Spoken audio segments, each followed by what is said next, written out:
And that is us live. Good evening, ladies and gentlemen, and thank you for tuning in to another MMA UK Late Show. As always, we've got some great guests for you tonight. Two Welsh MMA superstars, future superstars, current superstars, call them what you will.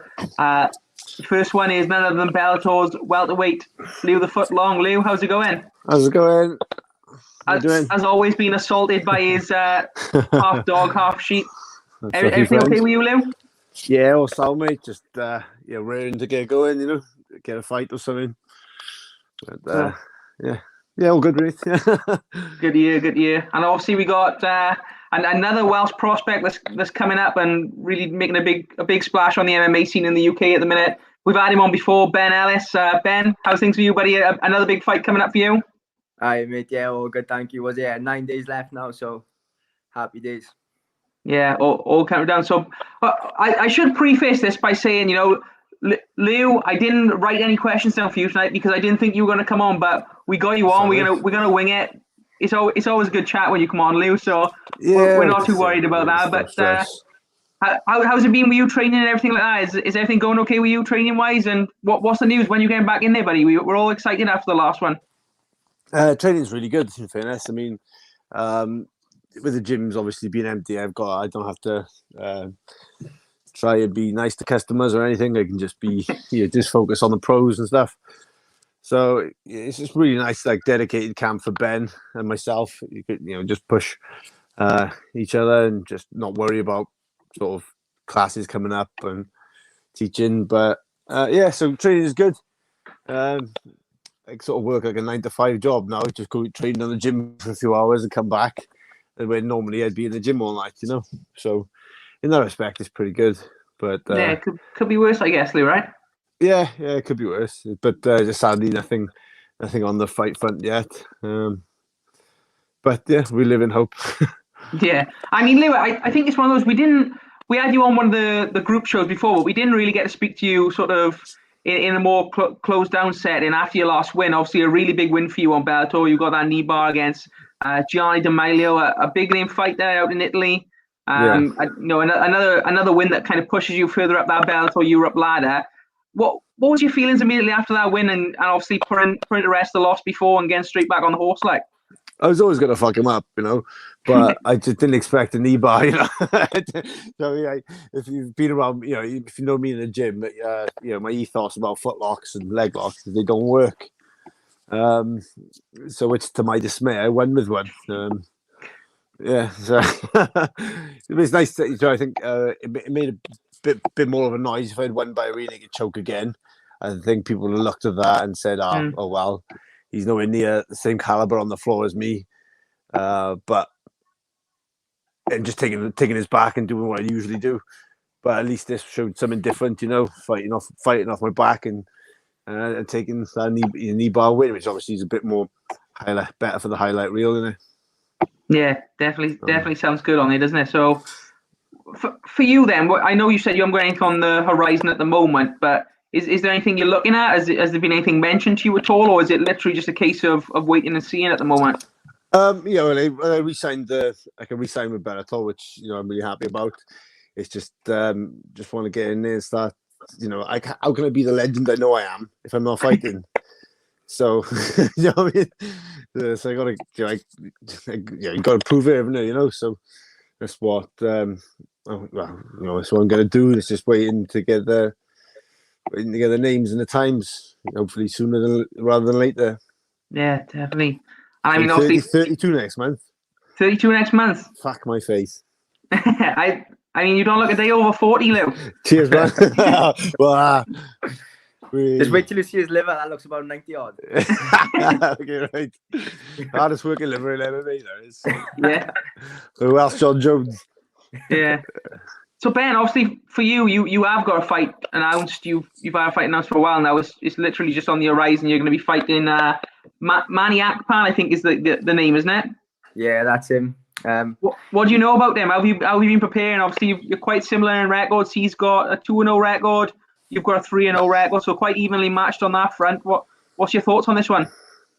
He's all right. He's not a bad boy. He fights out of SPG Manchester, so obviously comes from a good team like myself.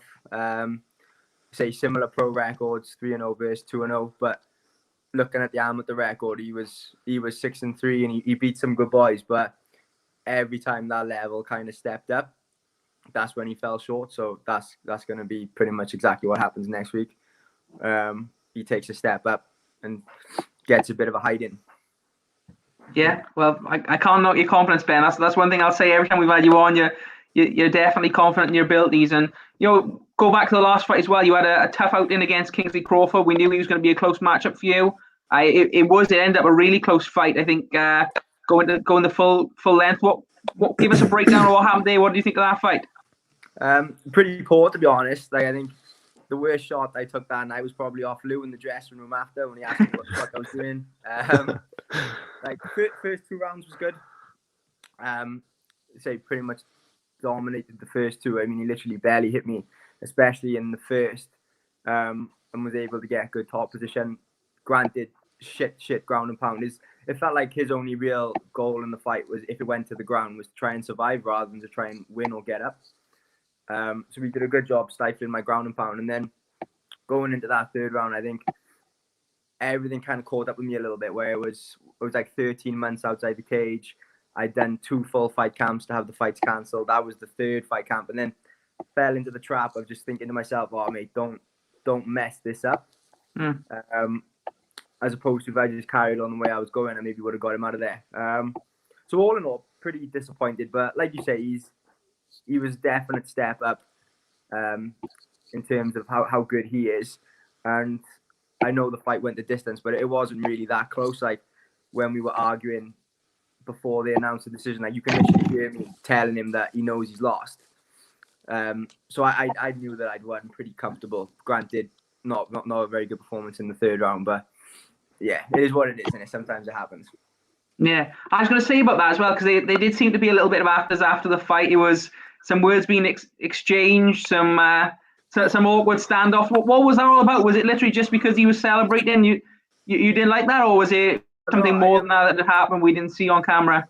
I offered to shake hands. It's like as soon as the final bell goes, like all animosity's over. So I offered to shake hands. He said no, and then Psycho Ben was fully back there and started saying some colourful things to him. And that was about it.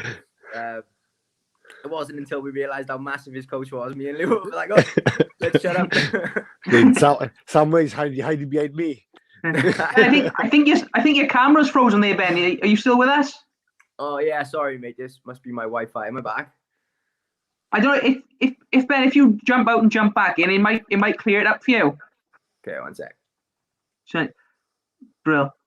Yeah. So, what was your take on Ben's performance last time? Obviously, you work with Ben quite closely. You coach him, you corner him, you train with him every day. What was your assessment on that performance against Kingsley Crawford, who is a really class opponent? For this level. Don't think a lot of people give him enough credit, Kingsley, because he's a tricky customer. But like the first round was perfect round. I think he almost got him out of there in one of the opening exchanges. Yeah.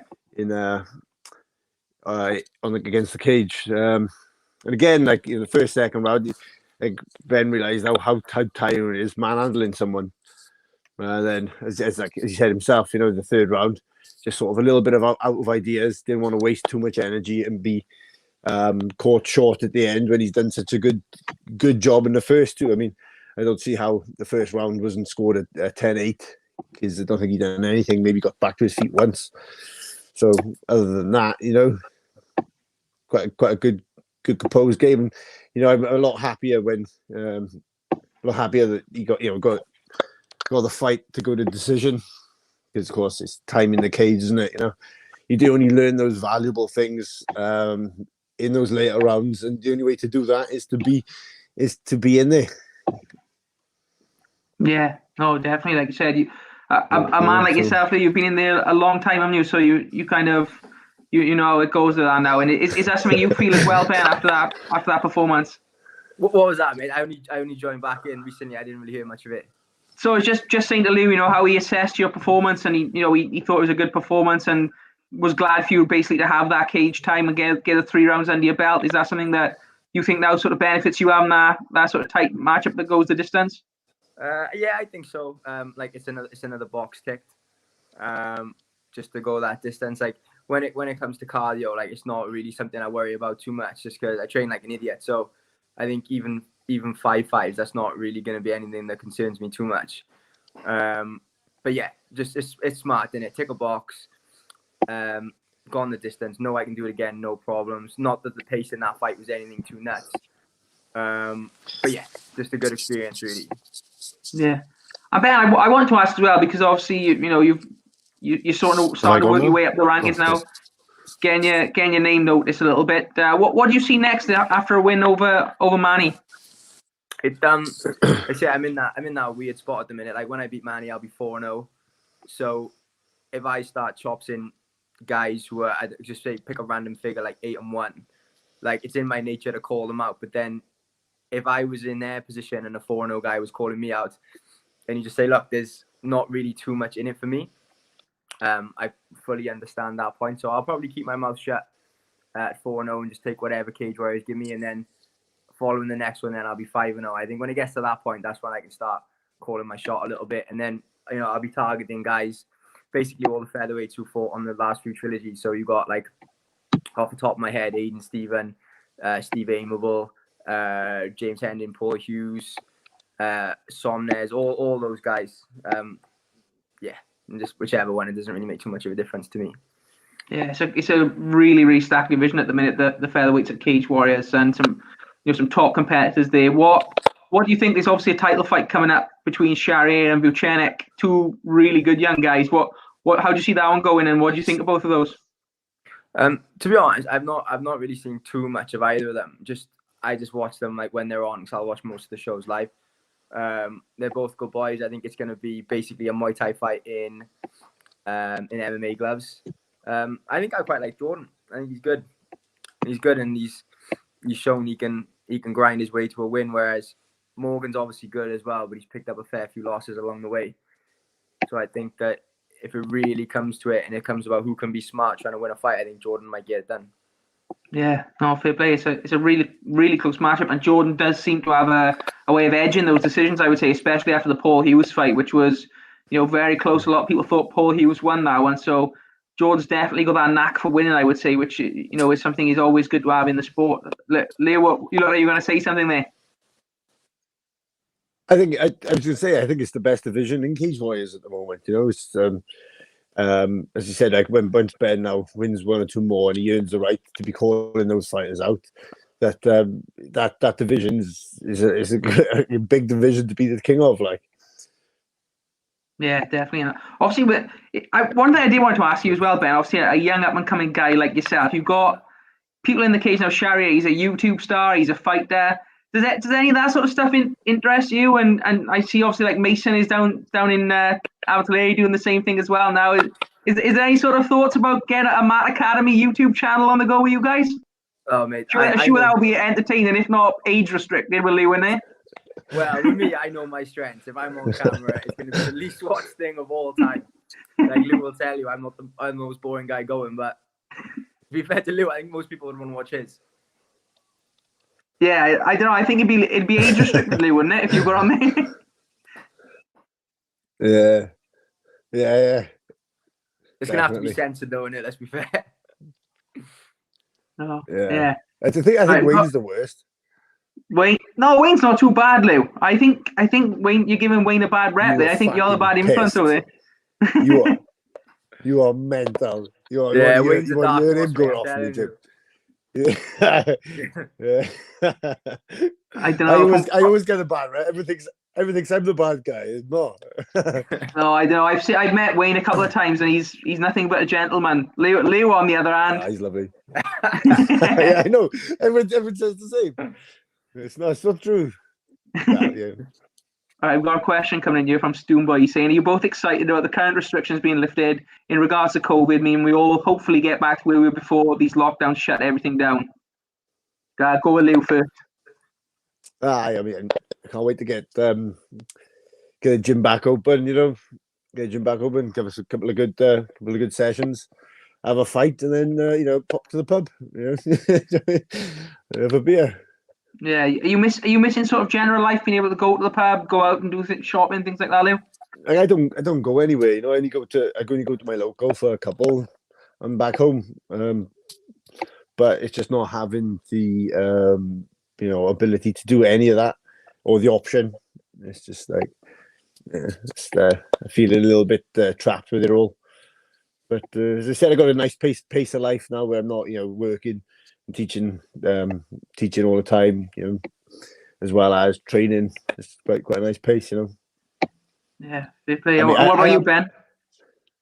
To be honest, I'm a recluse. I don't think if people didn't tell me, I wouldn't know there was a lockdown in place. Obviously, like it's a rough time for self-employed people at the minute. So Lou and Wayne owning the gym, I just wanted to be open for them, to be honest. And then likewise, the boys who have their own businesses, same thing for them. But for me personally, if I'm honest, it doesn't really affect me too much. Yeah, fair play. It's good for Ben and stuff now because they got so much more dedicated time. So much more one-to-one. So I think, in terms of the boys, though, the pros are training, and the select few that we have allowed in the gym, it's only good for them, Yeah, and you're starting to build a nice little team over there now, Lou, as well, now. Yeah, and a few older fighters are starting to come back now as well. So it's really bolstering the sort of ranks. I got some nice kids coming through as well. The scary, I wouldn't say nice, but scary. So getting better all the time. Of course, things grow. Good things grow, and we put on good level martial arts. We have a good laugh, and it's what it's going to grow, isn't it? Yeah, definitely. I think that's the case right across Wales, to be honest, at the minute, because like I said, you guys are growing. I went to watch Mason train a couple of months before the lockdown, and his sort of last couple of camps, and they've got a good turnout coming down there now. And obviously Tulare Combat with a new facility. So it seems to be across the board that martial arts in Wales really is just going from strength to strength at the minute. If you kind of agree with that. Yeah, 100%. It's not that many years ago that there was only one or two black belts or anything. Wrestling was a myth. 5-10 years ago. Yeah. Guys, I tell you what I did want to ask. We've got a question about this coming through. Was the UFC? I know, Leo, you notoriously don't watch many fights, but I don't know if you watched the ones on Saturday. We had a featherweight matchup in the co-main event, Ben. I don't know if you saw that, Aljamain Sterling versus Peter Yan, with obviously the controversial finish there. Did you see that? Yeah, I saw it. I don't know what Yan was thinking. So just for people who don't know who's watching, you've got Peter Yan. He's starting to take control of the fight. He's winning. Aljamain Sterling, they kind of end up on the floor. He's clearly grounded. The ref says don't knee him, and knees him and pretty much lays him out on the floor with that, and gets disqualified. Ends up losing the matchup there. How would you describe that, Ben? What was running through your mind when you're watching that? Well, I thought I was betting on Yan to win, so it really pissed me off, to be honest. I don't know. Like any language barrier you could use as a defense doesn't really exist. Like everyone knows the rules. The ref will literally come to the dressing room before you fight and tell you the rules again. What's Yan now got? He must have had 20 odd pro fights. He's up there, isn't he? I don't know what he's done, but he's in a weird scenario because I feel like the fight had played out to the point where he'd shown that he's the better fighter. He's shown he's the champion. He's in the process of finishing Aljo, in all fairness to him. And then he's just dropped the ball massively. Thrown it away completely. Yeah. And Leo, for you, obviously you're fighting and coaching. I'll put you on the spot here. Aljamain Sterling's been a lot of abuse online. Obviously, Twitter, as always, remains undefeated. People saying he should have fought on, he should have kept going, he was acting. What do you respond? Oh, Leo, you're back in the room, Leo? Hey. How far did you get in that, Leo? I don't know, but my sort of thought on it is obviously that Yan should have known the rules, but he does know the rules. It's a little bit inexcusable, but I kind of felt bad that it was on Sterling to sort of wave it off. I think if that fight had played out from that knee, the fight would have been stopped because he would have won if it was legal. It was a fight ending sort of shot, but still, it was still left upon him to sort of, act out that it was too much. I mean, surely he shouldn't have carried on, even though his ego would have carried on telling him to. You know, biggest fight of his life. You know. Well, that's what I wanted to ask you, Lou, because he's been getting a lot of heat online. Obviously, as you expect, the Twitter trolls are always lurking around there. But people saying he was acting, people saying he should have fought on, he was losing the fight.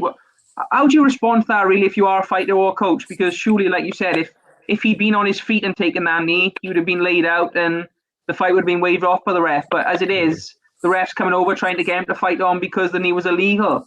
I mean, is that potentially an issue with the rules? And I mean, what do you think from sort of Aljo's perspective? If you were his coach in that, would you be saying for him to do the same thing, or? I don't know. It's just shit. It's just shit across the board, isn't it? Because I mean, with MMA, fighters, you were all fighters. There's no journeyman here. We all want to fight.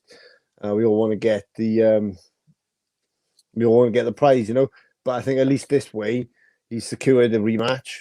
So regardless of anybody else, he's got money in his bank. He's got a UFC belt, and he's going to get a rematch. And I think he's going to get it taken off him. But at least he's otherwise he's got to fight another 3-4 fights just to get the ability to get back in there and fight again. So he was doing well. He was doing well in the early first 2 rounds, though. I mean, he probably lost the rounds on getting dropped and kicked to the floor, but he was sort of really in those rounds, wasn't he? But so what happens with boxing, isn't it? After like 4 or 5 rounds, if there's a clash of heads, I know like this was an accidental, but it goes to the scorecards, isn't it? There's normally like something like that in place where they could maybe look at the scorecard and I don't know, spitballing. Yeah, no, it's. I mean, you say that, but a lot of people's talking about it right now, and I mean, it's just crazy. As Ben said, Jan was clearly winning the fight at that point, so it's tough to see someone throw it away, isn't it? Just fuck you. I know. I love it. Yeah. Do you see the main event as well, Ben? What was your thoughts on the main one with Adesanya and Jan Blachowicz? Man, I thought the commentary was awful. Really? Yeah, I watch most of these fights. I watch with my brother, so we're watching it and we're dead sad. So like, we're not really talking. We're pretty much just staring at the TV. I think we got mid or late way through the second round. I just look at him and I'm like, mate, are you seeing this? How they're seeing it? And he's just like, nah, it's pretty much tit for tat on the feet. And they had this preconceived perception that every time Adesanya twitched, Jan was overreacting. I mean, he was reacting, but unless you actually punish him for his overreaction, then you haven't done anything yourself. So to be honest, that really annoyed me. I thought it was tit for tat on the feet, and then as soon as Jan implemented his wrestling, well, that was all she wrote. Yeah, it was a close fight. I can see. I definitely know what you mean about that. They really did kind of pick up on him biting on those feints, but I mean, a feint doesn't necessarily score a point because you've got to do something with that. And at the end of the day, if Israel Adesanya is going to throw a kick or something, if you're Blachowicz, you want to move out of the way of it. So, I mean, I don't know. I don't know why they were sort of picking up on that so much, but yeah, it's a weird one now you mention that. Yeah, and like you said, the average person listens to the commentary and then just feeds off whatever they say. And like you say, I mean, a feint is all well and good, but it doesn't score. The scoring shot is what you land with. And if you don't land with anything, you haven't scored. It doesn't matter how much you feint or how much of an overreaction you draw. So to be honest, that really pissed me off. I felt sorry for Jan. Did you gave it to Jan, I'm assuming? Yeah, I had I forget what rounds it was. I obviously gave Jan the 4th and the 5th, and then I gave him one of the first 3. I forget which. Yeah, it was the same. Yeah, I didn't score any of them 10-8s or anything. I didn't think there was enough damage for that. But just like you say, I mean, I think if they ever were to rematch, he would just implement the wrestling a little bit earlier. And Izzy was a bit stuck on the floor then, when he, in all fairness. Yeah, I thought you played it right, waiting into the later rounds. Because I see what you mean. Do you know what I mean? It's just you can't. He's one of those fighters you can't just run at. You can't just commit to. He's gonna. Well, you have to commit, but you know what I mean. He's just so sharp in the first few rounds. Sort of waiting is, and of course he was a bigger fighter. He's fighting a heavier guy for a change. He's going to be able to take those shots better. I think it would be a good. As he did take it a while just to see how he felt on his feet. Yeah, you think that was it? You think that was intentional, Lou? Do you wait until the late rounds to go for the shot for the takedowns? Yeah, and if Israel starts teeing off, then just try and engage and tie him up a bit. Yeah, You know? I suppose that's really the thing. good Like point, you said, Adesanya is so good at striking, isn't he? You don't want to walk into one of them. Yeah, it's too obvious coming in for the shot. Has to make it. You know, you got to start playing the game. You know, make it not expect a shot, then coming in, tiring him out a bit. But yeah, it's mad though. The commentators can just sway fights though, as Ben was saying. It's not good. But you know, they were just saying what they thought they were going to see. They just expected Adesanya to be such a good striker that every time he done something, they're like, "Oh God!" Just, you know, yeah. What they were expecting to see rather than what was happening. But yeah, whatever. I suppose a lot of the time that's why you get like people sort of saying this. You know, this win was controversial, that win was controversial, because a lot of it they're sort of seeing through the eyes of the commentators as opposed to the judges who are undoubtedly not listening to the commentary on the night. So right, what happened with Dan Hardy then? So he's not with the UFC. I only read what was on bjpen.com. And they just said he had on bjpen.com. They said he had an altercation with a female member of staff. Come on, we know you got the inside scoop, mate. Come on, that's all I know. That's all I know. I mean, it'd be good to see if we could get Dan on and get the full story. I know he responded to one of them on Twitter, sort of saying that's not the full story. So I don't know. All we've seen open is to interpretation, on there. Yeah, it's a tough one. Dan had a cushy number, and he's really good at his job. I think he's really good commentator, really good analysis. To be honest, he's my favorite commentator in the UFC. So a little bit disappointed to see him go, but I don't know. I mean, I don't know if any of it stems from the stuff with Herb Dean after the Jai Herbert fight as well, because he did obviously have that little altercation with Herb. But I don't know what do you think, Leo? You know things, Leo, as well. What's the scoop here? I don't know, but mate, if Lou knows, the whole world knows. I know. He's such a cat. I don't know. I mean, he's all about fighting again, isn't he? So he's. You think he comes back, Leo? I don't know. Probably not going to be in UFC, is it? Interest you in Bellator? Well, it's looking right. Red Pandy Day for me, isn't it? Look, I mean, I'm down for that. Lew Long versus Dan Hardy. Yeah, I take that fight all day.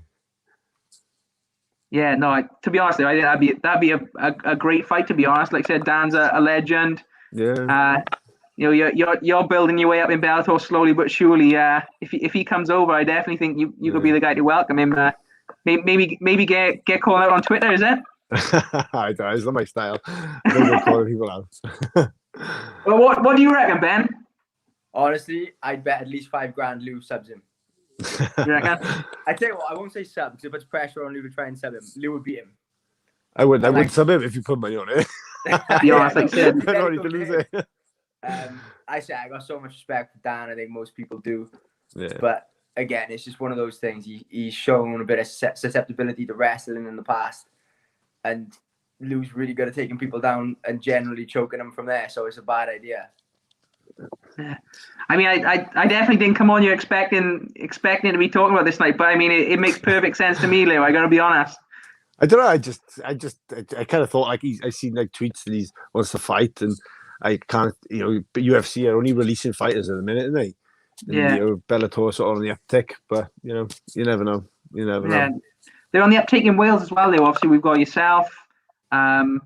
We got Brett. We've got my mind's got blank. The other guy just got signed. My mind's completely gone. Oh, he's a really nice guy as well. He was out there in Milan as well. Yes. Nice guy. 5-0. Bobby Pallett, yeah. Bobby Pallett. Apologies, Bobby Pallett. We'll be friends. Yes, it's definitely on the uptake here in Wales. I mean, one thing I was saying, do you think there could be a Bellator Wales before UFC Wales? Yeah, potentially. I mean, Bellator looking at putting a stamp on different places. Obviously, with Corona now, they've sort of had to take a back seat. But I think UFC are going to stick towards the States and Abu Dhabi, where I think that Bellator are going to be a little bit more adventurous and start looking to put more shows on when they can in different countries. Like as I said, they went to Paris. Brett's obviously outstanding fighter that brings a lot to it. And if there was a show in Wales, then if I get another win, definitely, why couldn't it be a top tier fights for both of us? Yeah, it'd definitely be good and deserved for the both of you as well. How have you found your time with Bellator so far, Lou? It's been just over a year now, I think, isn't it? How's the time spent being there? It's brilliant. Like, I mean, you can't fault them, at all, really. There's like if you either know what's going on or you don't know anything. It's like it's sort of like you're either in the dark or you know what's going on. Nothing's given away, but treated wise, it's amazing, absolutely amazing. You pick it up from the airport, drop you off. Everything's catered for. You got your point of call for everything. So yeah, I can't fault them. And they've re-signed me, so fucking right back. Yeah. So, and like they've signed the BBC iPlayer deal as well. So I mean, there's definitely that intention that they are going to be making a big play in the UK. So hopefully something soon for me. Yeah, definitely. We look forward to hearing that, Lou. And Ben, obviously from your perspective, you're on the third Cage Warriors trilogy now. I think it's March 18th is your fight, Cage Warriors 120. What's your prediction for this fight? Obviously, like I said, you're going to be fighting. You'll be fighting Manny Akpan. Close matchup in terms of the records. What's your prediction for this matchup? I'll get him out of there. I'm not really sure when. But again, when he's really stepped it up, he got stopped, and I think that'll happen again. So we're not nothing specific, but we're going to stoppage. If I was gonna guess, I reckon either ground and pound with him pinned up against the cage, or him standing pinned up against the cage. Something which just shows up, basically backed him up into a corner. Yeah. Well, we look forward to that one, Ben. And obviously you've got a lot of supporters now, and growing all the time as well. As is all the fighters in Wales who are coming up. Anyone you want to shout in terms of fans, sponsors, family members? No, it's one of them. Like everyone who's really with me knows who they are anyway. Like obviously everyone at the Matt Academy is good as gold. I think in the next 2 or 3 years, when I'm at the fights and other pro promotions are running, I think the Matt Academy is just going to explode through the roof. We got such good boys in the gym at the minute. So yeah, just all the boys again. Thank you for the prep. Obviously, I can't say nothing nice about Lou because he's here. So shout out Wayne Sandwich for doing all the work. But yeah, no, I'm just looking forward to a scrap now. To be fair, I'm just good to go. Shave off a couple of pounds or a couple of stone, whichever way you want to phrase it. And then yeah, fuck this guy up, and then on to the next one.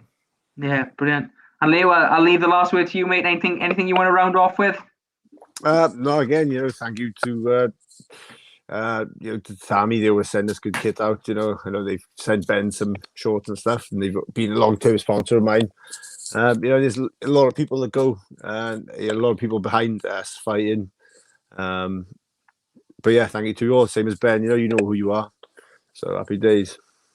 Yeah, brilliant, boys. We look forward to seeing you both back in there when obviously both fights are announced. And as always, thank you for joining me, guys.